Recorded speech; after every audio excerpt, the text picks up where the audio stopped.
ఉపపాండవులని, శిఖండిని, దృష్టద్యుమ్నుడిని అశ్వత్థామ అతి దారుణంగా చంపుతాడు. కృపాచార్యుడు, కృతవర్మ అలాగే అశ్వత్థామ దుర్యోధనుడిని కలవటానికి బయలుదేరుతారనమాట. ఎందుకంటే ఇది చేసిందంతా ఆయన కోసం, ప్లస్ అశ్వత్థామ పగ తీర్చుకోవటానికి కదా. హాయిగా ఆనందంగా ఉన్నారు కృతవర్మ, కృపాచార్యుడు. కానీ అశ్వత్థామకు మాత్రం పాండవులని చంపలేదు అని ఇంకా వెలితిలాగా ఉందన్నమాట. తను ఫుల్గా హ్యాపీగా లేడు. అలాగే దుర్యోధనుడి దగ్గరికి వెళ్ళారు.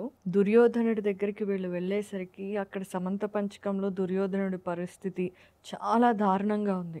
శరీరం చుట్టూ రక్తం, శరీరంలో ఉన్న రక్తం అంతా వెళ్ళిపోయింది.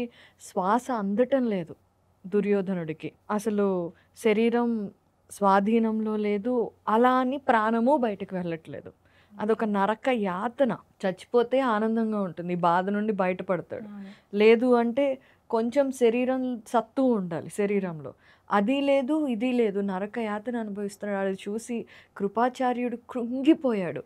ఎంతో బాధగా దుర్యోధనుడి దగ్గర కూర్చుని రారాజా అని ఏడుస్తూ, నిన్ను చూస్తుంటే దేవుడు ఏదైనా చేయగలడు అనిపిస్తోంది, లేదంటే ప్రపంచం మొత్తాన్ని ఏలిన నీకు ఇలాంటి దారుణమైన పరిస్థితి రావటం ఏంటి, ఈ అన్యాయాన్ని నేను భరించలేకపోతున్నాను అని కృపాచార్యుడు ఏడుస్తాడు. కృతవర్మ కూడా బాధపడుతున్నాడు.